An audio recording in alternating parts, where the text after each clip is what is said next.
Business বড় করার জন্য আপনার প্রয়োজন ইনভেস্টমেন্ট প্রোফাইল। এখন ইনভেস্টমেন্ট প্রোফাইলে কি কি কন্টেন্ট থাকতে হবে? ইনভেস্টমেন্ট প্রোফাইলে আপনার কোম্পানি সম্পর্কে একটা অ্যাবাউট আস সেকশন থাকতে হবে, mission, vision, objective, core value এগুলো থাকতে হবে।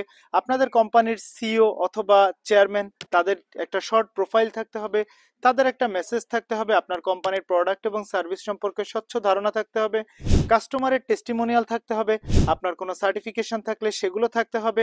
আপনার ইনভেস্টমেন্ট প্রোফাইলের সবচাইতে গুরুত্বপূর্ণ অংশ হচ্ছে আপনি কত কোটি টাকা ইনভেস্টমেন্ট চাচ্ছেন এবং এই টাকাটা আপনি কিভাবে ব্যয় করবেন এবং এর থেকে আপনার রিটার্ন অন ইনভেস্টমেন্ট কত দ্রুত এবং কোন কোন ভাবে আসবে সেটা সম্পর্কে আপনার ইনভেস্টরকে স্বচ্ছ ধারণা দিতে হবে।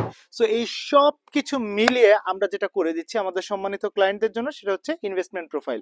আপনি যদি ব্যবসা বড় করতে চান অবশ্যই আপনার ফান্ড দরকার, আর ফান্ডের জন্য আপনার দরকার ইনভেস্টমেন্ট প্রোফাইল। এখনই ইনভেস্টমেন্ট প্রোফাইল লিখিয়ে নেওয়ার জন্য ক্যাপশনে উল্লেখিত নাম্বারে কল করে বুকিং দিন। ধন্যবাদ।